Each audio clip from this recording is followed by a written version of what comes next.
there's a reason that they don't have pages on, because if you decide that some page is not important and you take it out and they're numbered, the people just have, it's like, what aren't you telling us? Yeah. It must be a secret. And SODIS stands really simply, solar disinfection. We're providing treatment, biotreatment, which does all kinds of good things, but it doesn't necessarily include a last phase of, it doesn't include disinfection, and we aren't necessarily saying you need to. A lot of places won't do it, don't do it because of the cultural waste. And we talked earlier about people's perceptions about the use of bleach, its safety, its efficacy, it's the ability to even get at it in some places. And in warm climates and sunny climates, there's an alternative way of disinfection that can be very effective, and it's solar disinfection, because from sunlight we get UV, ultraviolet radiation, and ultraviolet radiation is a form of disinfection if you can expose the water to it for a significant period of time. And some brilliant, simple alternative technologies that came up developed and tested a mechanism that allows you to take your water that you've run through your filter, if you thought there was still a risk, needed to be disinfected, or you're encouraging disinfection, to put it in either glass bottles or light or clear plastic bottles, put them out in the sun, and I think they call for, is it 8 hours or 8 hours, 6 hours at least? Yeah. Of direct sunlight. Of direct sunlight. It has to be indirect sunlight, but there's some caveats. The water is cloudy or turbid, it doesn't work. Or if it's a cloudy day. Or if the glass is really cloudy, cracked, or dirty and turbid, it has a reduced effectiveness. Okay? If the day isn't sunny, we're not boiling it, we're not killing it by heat, it's by the direct radiation through the bottles onto the water. All those other things, heating your water, those are all things that can contribute to disinfection, but this technology is about direct solar radiation on the bottles, and in some cases the protocol talks about turning the bottles. So to perform SODIS, the back of the sheet reminds people how to do it. You use a clean PET, which is the kind of plastic that is the most commonly used for housing bottled water in a lot of other third world countries. It's the more brittle kind of plastic. Okay. It's usually a bottle neck, and it's number 1 or 2 if you're looking for them. Yes, it has a neck. It has. They can put screws in it, like threads in it, and it either says 1 or 2 or it says PET on the bottom. Thank you. That's a good way of knowing it. And you want to use clear water. So if it's really turbid, this isn't going to do it. The radiation has to get to the bugs that we're trying to kill. And I use that term as a geologist talks about bugs. And you fill the bottle up. You get all the air out. No air. You want all the air out. And then you put the lid on tightly. You place the bottles in direct sunlight. They actually recommend putting it on a corrugated tin or iron roof so that you get extra reflection. And on a sunny day, expose the bottles from morning to night, or at least 6 hours. And if it's cloudy day, expose the bottles from morning to night for 2 days. And on a rainy day, it doesn't work. So there will obviously be times of year where you're going where this isn't going to work, or you might be in an environment where tree cover or cloud cover make it impractical. They really need the solar radiation and exposure to be effective. And it is one part of a treatment system. It is not recommended as a standalone treatment system at this point by CAST. Okay? Yeah. So even if you pre-filter it with just a cloth filter or something to get particulates out, this alone will not provide you with drinking water? The recommendation for using SODIS, as is described here with the simple application, is after filtration, according to CAST. That doesn't mean that somebody might not use it that way, but the recommendation for the curriculum that's coming with the filter is to do it after filtration. Take your filtered water and apply it. After your biofiltered water. Yeah. Yes. Even, so yes. To try to get that yes. fast. And that's part of a protocol here. Does SODIS provide a level of disinfection? Yes. If you did nothing else, would that be potentially an improvement over the water supply that you're using? Yes. But remember, we're selling, if you will, a package of health and safety. It goes not just one treatment technique, but how to be safe in your house, how to keep it. And so it's important when we're talking, especially to other people that are considering this, to keep it in the context of after. It's a part of it's a finishing process that adds an extra level. And UV is good for viruses. That's one of the nice things that UV is really good for, where some filtration systems are less effective. Filtration, not the biosystem, but the filtration system is less effective on some viruses. And this is an extra way. It's another level of protection that you can provide where you have certain kinds of risks. Now, if you showed up in an emergency situation just to get started, to have some drinking water, you could do this while you're building the... You would bring water with you. One of the things they say that if you were just started, you put your biofilter out and you're just starting, Oh, yeah, that would work. you too. could add soda till your biofilm builds up. And it would significantly reduce that risk. Occasionally, you cannot find clear bottles. Yeah. They'll be blue, and which slows down the process. It slows it down. If you have a high solar exposure, So they still work. And so the other method is to wrap them in She says black. that doesn't work. No, it does. It is pasteurization. It is, yes. Okay. It's pasteurization, Yeah. and it does. Yeah, I mean, that's- because the temperature gets high. And that is another one. And what I was saying is that if you have a high degree of solar, if you're really equatorial, it's hot, sunny, and dry, it gets through the blue bottle without too much trouble. But if you're not, if you're high elevation with cloud cover and you're not getting the same amount of solar radiation, the blue bottles, the old cracked up bottles that have a lot of things that deflect the radiation, the solar light, you get less effective treatment. That's why this isn't a standalone treatment.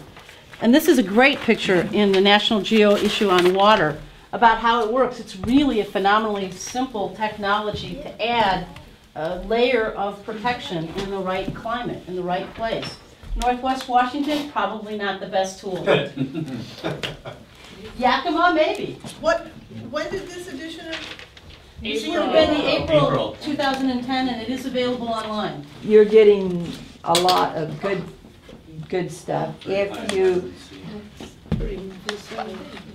If you dry it and use it in tea, you're getting a lot of good stuff. The seeds themselves on a large commercial venture can be pressed and used as an oil. And the pressed part you can put in water and it settles the dirt out to the bottom of the water. A lot of microbes. Huh? This is a tree? Yeah. Yes. It looks to be on the rim. It's Yeah, that's actually a the- tree with the seed Yeah, part they that hang hangs down. Yeah. Those are great cattle Right, yeah. fodder, the leaves I don't are think- cattle love it. Some of the Yeah. leaves are trees. Thank you. Like, And the leaves taste good, they're kind of spicy like horseradish. So our friend Debbie Thomas takes and dries it and then sells it in the market as spice to put on food. Because remember what we talked about, if you give it away, they don't think it's important. If you sell it for 2 cents, then it's worth using. So it's not like she's selling it to make money, she's selling it so it has value.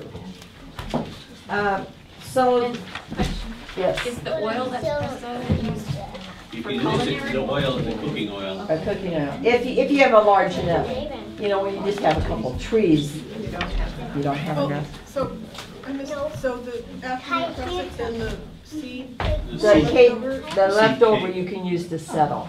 and that's just a byproduct, but you can sell it so that... The leaves, the moringa seeds crushed the seeds with Dell's little Leatherman and stuck it in, and within a couple hours it really was like this. Well, will that work with also mesquite seeds, mesquite pod seeds, or I don't know, only you the could, moringa? Is there something particular? yeah, it's something particular about the moringa, but you could experiment with other things and see if it helps to settle it. So as I'm reading, even the fava beans. Oh. Okay. The fava beans. On the back they give all. Fava, yeah. F-A-V-A. Yeah, that would work. Right, yeah, let's see.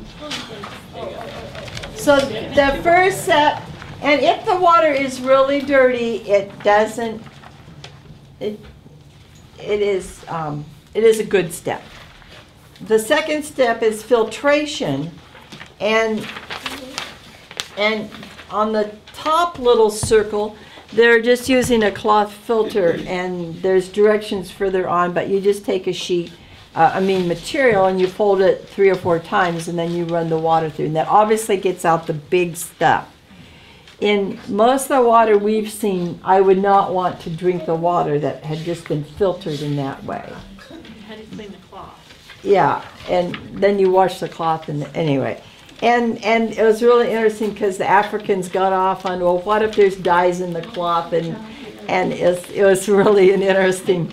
We did that actually, where we were building a water treatment Yeah. plant for one of the schools, and they did use Conga cloth, and it's notorious for leaching forever. And so we were filtering out floaties, things that were big so we could see it, but what came out the bottom was blue. And so we said, the Chinese bed sheets work really well, and they're color fast, so they shifted to Chinese bed sheets instead of. I'm curious if you put. So it has filtration, the biosand water filter, which is, as Jenny said, what we're really pushing. There's also various ceramic candle filters. And in your book, there's all the information about those. When I make the books for Africa, I don't include it. Because, like Jenny said, what we're pushing is biosand water filters. The other reason is that all of them have a certain degree of end life, and they are fragile. And so moving them over those bumpy roads, and if you haven't been in a third world country, if you think of the worst road you have ever been on, that is probably a moderate road in the third world countries. If you read 3 Cups of Tea, and particularly Stones to Schools, and he talks about taking modem to be able to stand traveling on the roads, that is really where you are in a lot of countries. I mean, it is not. In one place, I just said, I am walking, and I got out and I walked. And poor Dell was so embarrassed. But I was also so car sick, I could hardly stand up. And I just had to walk for a while. But anyway, the roads are not fun. But I've been there. There's many times when you think walking will be safer. Absolutely. yeah. Absolutely. And so the third step is the disinfection. And frankly, we don't go there because getting the water through the biosand water filter makes it clean enough that adding a third thing or maybe a second thing is too much. Yeah, We water want. diminishing return. It's not in terms of, it's not providing a service to the water, but in terms of if it complicates the operation to the point where people don't do what they're supposed to do, Yeah. you defeat the purpose. Yeah. So we want to keep it simple and effective. And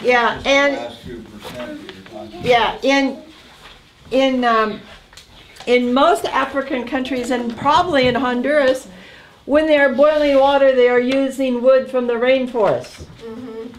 And so one of the ways we earn money for this is we say if you use biosand water filters, you're reducing the amount of wood that is being cut from the rainforest. And that is truly not a selling point, that's the truth. Yeah. And so, but sodas doesn't cost any more money. And you know, if someone wants to do it, it's great. If someone has that idea, but again, it's not something. And I don't know about Tanzania, but we have never convinced anyone to put bleach in water. No. So. Might mention to give an impact of the amount of wood it takes. At Friends Theological College, we put one filter in there, and that was handling the water supply for all the students and the faculty. I came back there to visit, and the fellow that had been cutting wood came over and shook my hand and says, "You just saved me 6 hours a day of chopping wood just to boil water." Wow. He says, "Now I have time that I can be in the kitchen." He says, Wow, that's a lot of wood. On this page, some pages I take out because I don't think people are going to do it. I've not been successful with this page, but I teach it anyway. It's like I think I'm planting seeds in their mind that if they put fences around their gardens or they fence up their animals, it will decrease the amount of poop that is available. So, Well, the water. yeah. So did you follow that? But you're dealing with a major cultural issue because Yeah. where I was, chickens are everywhere. In the house, out of the house, my yard, your yard, there is no distinction. Goats graze on whatever vegetation's available. The other thing is if you can just get them to understand that their water source, if they could put a fence around it so cows aren't pooping in their exact water source, that's advantageous. But in Kenya, there's an agency that really does that works on protecting water sources. So and they're mostly Kenyan, so we let them handle that part of it. There are always hundreds of ways you can go in any third world country about helpful things. And it's sort of good to think, this is what I'm doing, and not get too sidetracked. Not that the sidetracks aren't important, it's just that you can only put your energies in a few things. And so, I'm not telling you that biosand water filters is the only place to put your energies, but I'm telling you that there's so many things that need to be done that for your own sanity, I feel like you need to say, this is what I'm doing. And the flip side of that is to remember all of these cultures are as old and as complex and as culturally rich, more culturally rich than ours is.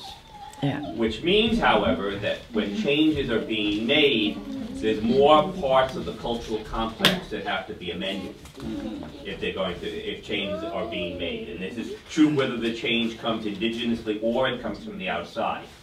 Because again, you know, I've known this from India. I mean, there are ways. I'll remember a village forever in eastern Orissa, very, very poor village, and we were invited to a women's gathering, and they wanted to ask questions, and one of the questions they asked was, well, do you celebrate a lot of holidays? And we said, really, no. And they said, well, you know, we have the federal holidays and the state holidays and the religious holidays and many of all the different religions. And then every Thursday that we cook food for everyone on the street and basically have a big block party. I mean, you know, the entire village does this, and they asked if we had that in America, and Ellen said, no, we don't have anything. And they looked at us and said, you must be very, very poor. And then Ellen said, no, just culturally underdeveloped. So you have to remember, you know, not only do you have to respect the cultures that people come from, but appreciate them. I mean, these are they've adapted to their environment in ways that have worked for them. They are culturally developed and in some ways advanced of what we have developed here. In this page right here, it has a picture of food with a dome over it. And so I usually say, do any of you have a glass dome that you can put over your food? Well, what is the answer? No, or what are you talking about? Yeah. So, well, here's the picture. And so I say, what else can you use? Bowls around. Okay, bowls. What else? Even a drop a net. A net? Plastic wrap. What? Plastic wrap. Yep. A large hat. Okay. Colander. Colander. And actually just a piece of napkin or cloth. So the important thing is that if food's going to be out, it's covered. It doesn't really matter what it's covered with. And in some restaurants where I've been drinking something and there's been just a lot of flies, I just take something and put it over my cup because I don't want flies landing on my cup. But again, you know, so as you go through this and you look at these pictures, there's some things that need to be tweaked because it would be hard to draw a piece of cloth over the food because then you couldn't see the food. but I also don't want them thinking I don't have this fancy thing, so I can't do it. You know, almost anything you can Google and find out more information than you ever want to know. On Dell's Yahoo, he has a what do you call it, a flag for biosand water filter. So anytime that shows up anywhere in Yahoo, he gets that email. So, and Samaritan's Purse video that we saw last night has shown up 5,000 times, but that's okay if you want all the other stuff. There's kind of interesting stuff that floats through occasionally. Vince's mail comes through. Yeah, and a lot of our friendly water stuff comes through on that, in that folder. So we always do check it. We told you that cost.org is where you can get more information than you ever wanted to read. Friendswhocare.ca Canada is friends of ours that have done a lot of work in Mexico and India. And they have lists, and they're pretty thorough, and it's just another website that you can check out, and all of this stuff is free. Some of you noticed my bag or purse, and I have one. and she has one too. And I'd just like to tell you a few minutes about these bags, because it's a wonderful story. Try to tell it precisely. In Burundi, there is a group called FARS, which works with traumatized people, and their main work is probably through friends, and they talk about forgiveness and healing, and they've done a wonderful work. But the head of it was talking to Patty Federici, and they started talking about quilts. Patty does a quilting ministry through North Seattle Friends Church. And they make quilts for like cancer, people going through cancer treatments. For people that are being traumatized, they have quilts that they give them. And they have a whole quilt blessing ceremony. I mean, it's really cool. And you could talk more to Muriel about it. But anyway, Patty and Carolyn went to Burundi, and they did 3 quilting projects. And they found out that giving a blanket is a traditional thing to do for people that have been, it's a good gift, and for people that have been hurt or someone has died, it was usual for them to give a blanket. The second thing is that if you've been in trauma, you only think with your flight and flight side of your brain, and quilting puts both pieces together. So it's very therapeutic for people that have been in trauma.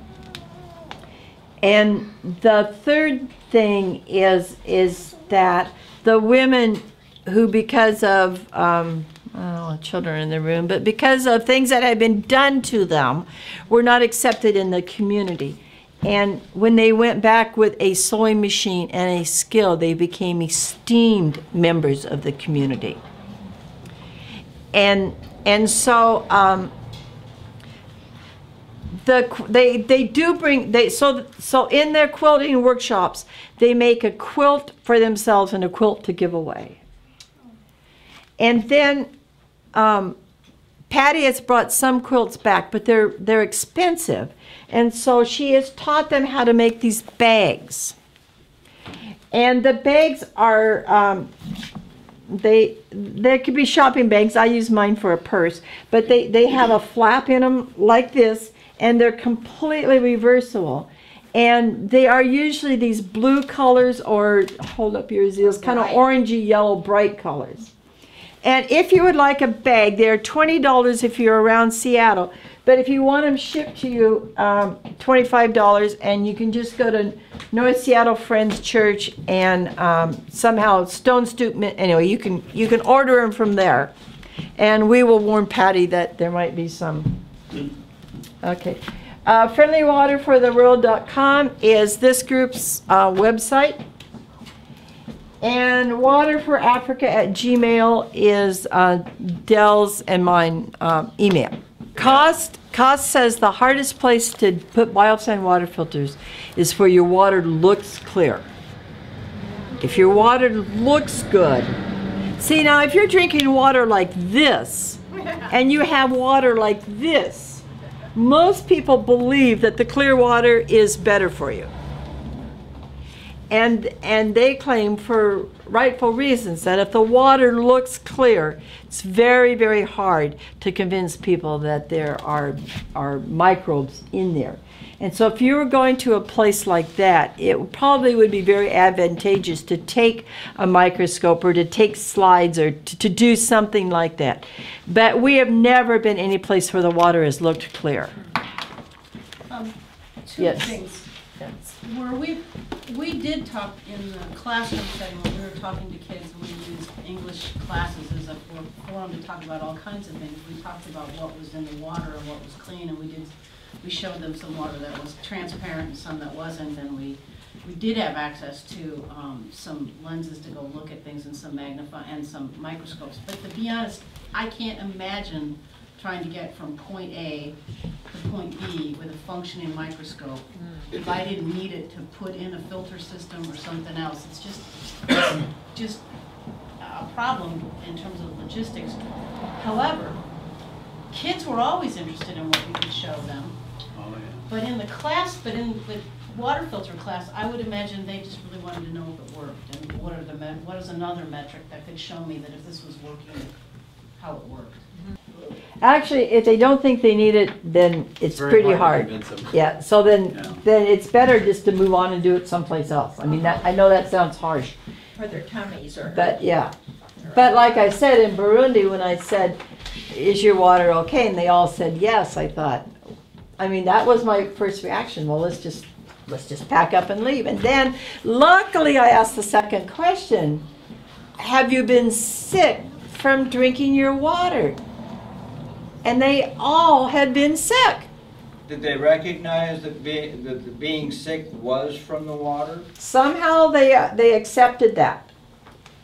Because my question was, well, have you been sick from your water lately? And they all said, either our children or, yeah, they all knew someone at that point right then that was sick with diarrhea. But they admitted it was from the water. Well, they at least knew that diarrhea, and then when we talked about that diarrhea and that kind of stuff comes from water, it wasn't a big leap of faith. There's a thing here about taking care of your latrine, and Dell has some new plans for a composting latrine that occasionally people are very interested in. I must say that this is one little path that we don't build latrines, but if they're interested, we give them the information about how to do it. And hopefully before this is over, we'll give you the information. But basically, this picture of a latrine is better than most people have. But you have a pit and some sort of toilet on top. The thing that is really good is if you can get a pipe coming up from the pit and then put a screen on top of the pipe, what happens is the flies see the light and come up, and they can't get out, and they only have a fly brain, so they don't fly down, so they die. So this reduces the whole fly population.